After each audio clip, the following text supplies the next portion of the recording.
Mengawali informasi pertama pemirsa, tim gabungan Pemkab Jember Rabu pagi menggelar inspeksi mendadak atau sidak makanan minuman di sejumlah minimarket dan toko oleh-oleh.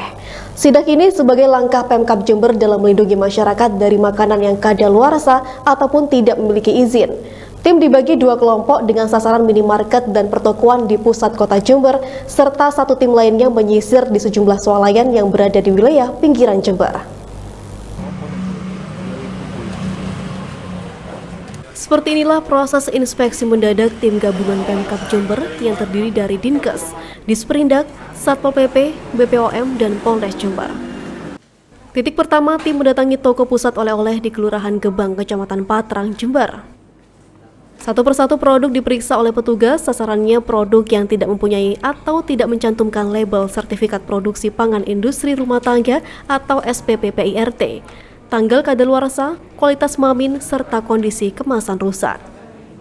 Dalam sidak kali ini, petugas menemukan beberapa produk yang tidak mencantumkan kode PIRT serta label kadaluarsa.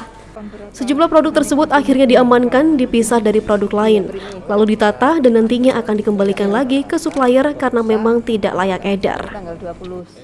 Tim gabungan juga mengingatkan kepada pemilik toko agar lebih teliti lagi dalam menerima produk yang akan dijual untuk keamanan pembeli.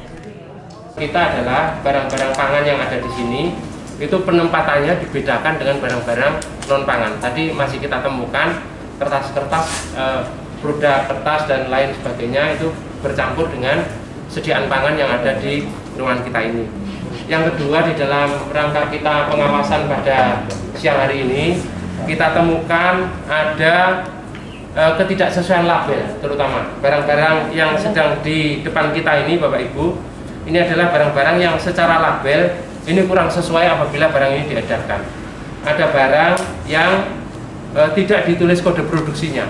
Tentu apabila barang ini tidak ditulis kode produksinya, kita tidak tahu kapan barang ini diproduksi dan dikemas. Sehingga ini menjadi temuan kita dan akan kita sarankan pada pemilik bahwa kelak barang yang seperti ini jangan lagi ini diterima dan diperjualbelikan.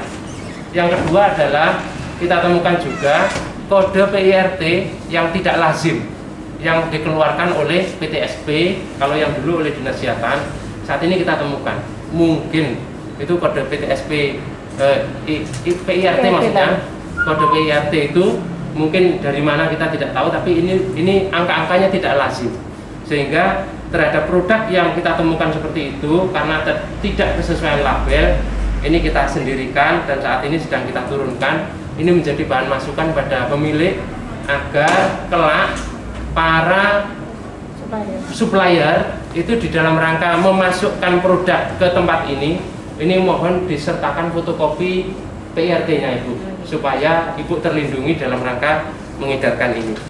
Sementara itu, staf Humas Toko Oleh-oleh Purmanajati Dina Rosita mengaku dengan adanya temuan tersebut dirinya berterima kasih kepada tim yang sudah melakukan sidak dan pembinaan di tokonya. Dirinya mengakui mengenai keterbatasan pengetahuan mengenai kode PIRT dan waktu kadaluarsa sangat penting untuk keamanan produk yang akan dijual kembali ke masyarakat.